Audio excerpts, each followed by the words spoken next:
Pilgrims were basically Baptists, and they had this idea that we're going to have a congregation, and the only ones that are going to come are the ones drawn by the Holy Spirit. But they were completely independent. Now, the next step over was the Quakers, and they were just a society of friends. They were people that met for a Bible study, and they didn't even have a pastor. Right?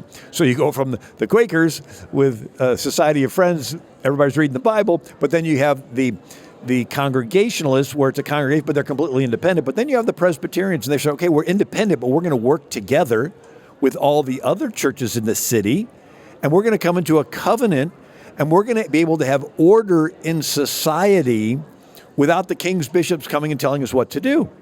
And so about 2/3 of the founders had Presbyterian roots, and they're like, okay, we're independent, but we're going to work together with the other churches, and we have to knit together. And interestingly enough, 1629, Massachusetts, they need a new pastor, and they don't have an Anglican king-appointed pastor.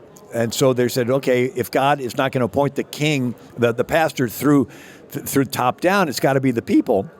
And so we're going to let God's will be expressed through us. Everybody read the Bible. What are the qualifications of a pastor? You know, husband on, wife, kids in order.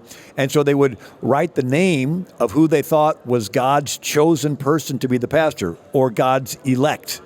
Right? So Peter says, to God's elect scattered through the provinces, and nobody will survive except the days, but for the elect's sake, he'll shorten the days, you know.